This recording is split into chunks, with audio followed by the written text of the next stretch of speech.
इतने बड़े महात्मा भीष्म जी निर्णय नहीं दे पाए थे जब द्रौपदी का वस्त्र अपहरण हो रहा था और पूछ रही थी चीख करके।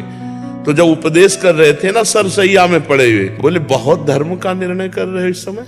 तो उनका बेटी उस समय मेरी बोलने की सामर्थ्य नहीं थी, क्योंकि पापी दुर्योधन का अन्न खाया था। बहुत प्रभाव पड़ता है। एक परमहंस जी जंगल में एकांतवास करते थे, कभी किसी नगर से भिक्षा नहीं करते थे। एक दिन राजा शिकार खेलने गया तो साष्टांग दंडवत किया, कहा महाराज आखिरकार आप जैसे परमहंस महात्मा यदि गृहस्थों के घर नहीं जाएंगे तो उनका घर पावन कैसे होगा। विनय जोर कर गई और महात्मा जी उनके यहाँ भिक्षा पाने गए।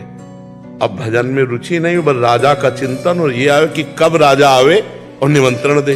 2-3 दिन में राजा फिर आ गए। अब वहां महल में प्रसाद पा रहे थे तो देखा रानी के श्रृंगार गृह की तरफ तो एक हार टंगा हुआ था। तो परोसने के लिए लाने के लिए गए, वो हार उठाया झोली में डाल लिया, प्रसाद पाया और जंगल में आ गए।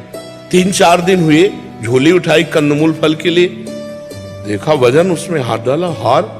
वो हार लेकर ऐसे सभा में गए और कहा महाराज मैं चोर हूं।